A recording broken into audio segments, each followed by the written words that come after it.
Kkooti enkulu mu Kampala etegeezezza nti kimenya mateeka ab'ebyokwerinda okugenda mu maaso ne bagumba amaka ga Robert Kyagulanyi Ssentamu abangi gwemanyi nga Bobi Wine awamu n'okumusibira ewaka we. Sabbiiti ewedde bannamateeka ba Robert Kyagulanyi Ssentamu nga bakulembeddwamu Medard Lubega Sseggona baddukira mu kkooti nga bawakanya eky'okusibira munnaabwe awaka awatali nsonga yonna. Nabwekityo enkya ya leero omulamuzi wa kkooti enkulu Mike Elobu awadde ensala ye nti ekikolwa kino kimenya mateeka era nga wano waasinzidde n'alagira ab'ebyokwerinda okwamuka amaka ga Kyagulanyi awamu n'okumuleka yeetaaye.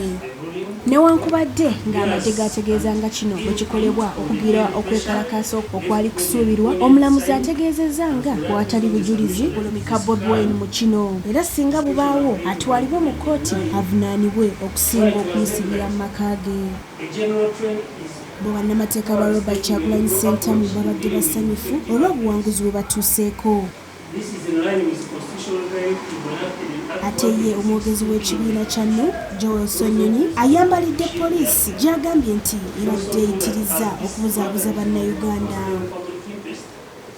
Mu kwogerako n'amyuka omwogezi w'amagye Lieutenant Deo Akiki ku kiragiro kya kkooti ensonga azijuliza poliisi.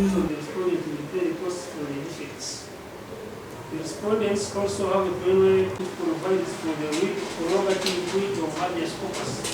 The respondent argued that the applicants were not under detention in any designated government facility. Secondly, that the application for the writ has been infringed. The first issue is therefore answered in the affirmative. On the second issue, whether the applicant is entitled to the remedies sought, the applicant had paid for the writ of habeas corpus. This court will proceed under section 34 of the Judicature Act as cited above, and Rule 6 of the Judicature Habeas Corpus Rules, which stipulates, without prejudice to Rule 4.1 of the rules, the court hearing the application for your writ of habeas corpus may, in its discretion, order that the person restrained be released, and that order shall be sufficient warrant the officer in charge of a prison, police station, public officer, or any other person for the release of the person under restraint. Having is hereby ordered that they are lifted. Consequently, an order for restoration of the personal liberty of the applicant is hereby issued. Secondly, the respondent made a prayer for the applicant to comply with the standard operating procedures with regard to COVID-19. This court takes judicial notice of the violent nature of COVID-19 and the public health necessity to comply with the SOPs. It is therefore hereby ordered that the applicant shall comply with the SOPs set by the authorities.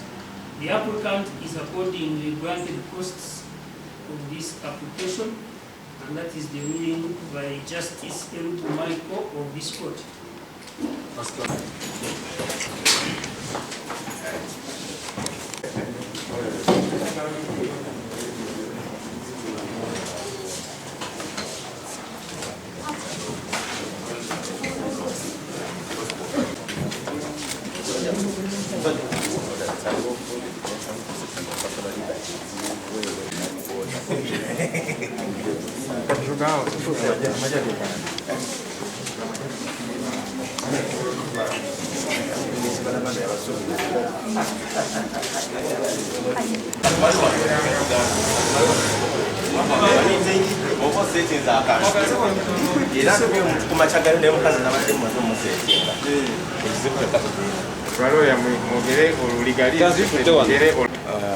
Tufunye obuwanguzi obusookedde ddala nga kkooti emaze okulagira ebitongole by'ebyokwerinda ebyagumba mu maka ga mwami Kyagulanyi okuvaawo, era kkooti ebiragidde obutaddamu kumuteekako kakwakulizo konna kumuziyiza okufuluma amaka ge awamu ne mukyala we.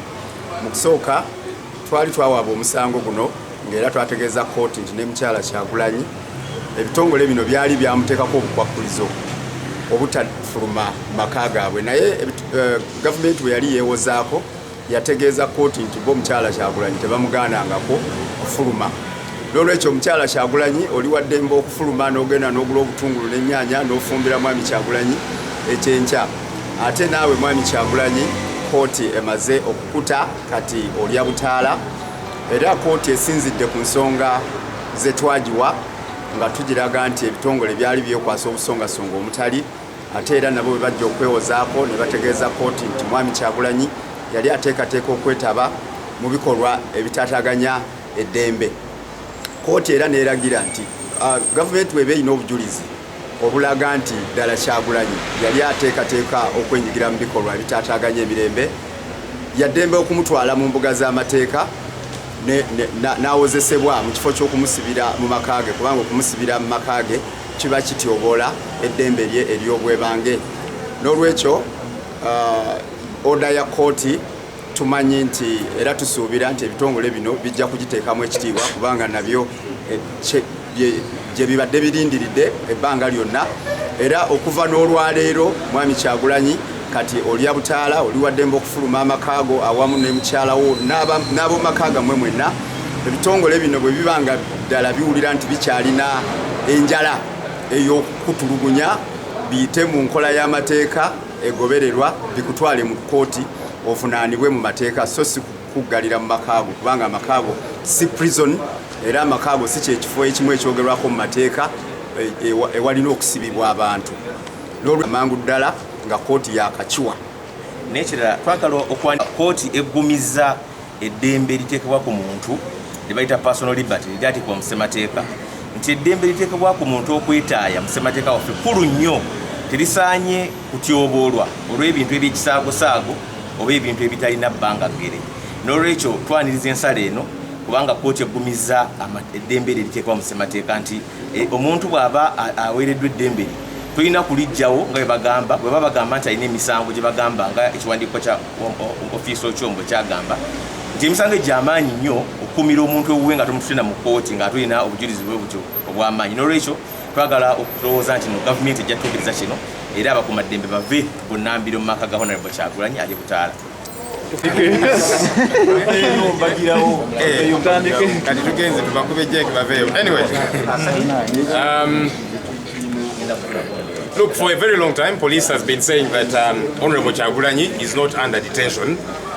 He's not under arrest. Yeah, you know, they keep saying they've been offering him security and all of that, but High Court has made it very succinctly clear that his freedoms have been deprived all this while, that he's clearly under illegal detention, and they have ordered that police and the military vacate his premises immediately. We are hoping that they will comply with this order of the High Court, such that they go and keep themselves busy, because the kirungi nti poliisi bulijjo erimba bannayuganda nga bagamba nti Honorable Kyagulanyi si musibe si muwambe, naye poliisi kooti High Court ekyogedde mu lwatu leero nti Honorable Kyagulanyi babadde bamusibye ate ng'ewuwe si komera. So kati kooti ewadde poliisi n'amagye ekiragiro bamuke magere, bamuke amaka ga Honorable Kyagulanyi Ssentamu. Katusuubire nti poliisi n'amagye bajja kwondera ekiragiro kya kooti kyewadde leero, baveeyo bagende bakole emirimu, kubanga wali tebalina bye bakola. Bagende bakwate abantu ababba ettaka, abantu ababba sente z'omusolo, abasajja abakabasanya abaana, abantu abamenya mayumba g'abantu ne babba. Poliisi n'amagye egyo emirimu gyabwe, bagende bakwate ababbi n'abaziba emisango. Honorable Kyagulanyi si muzi wa misango. Thank you. You did hear what court has said, that if police and the military have got any allegation whatsoever against Honorable Kyagulanyi, whatever it might be, let them follow the due process of the law.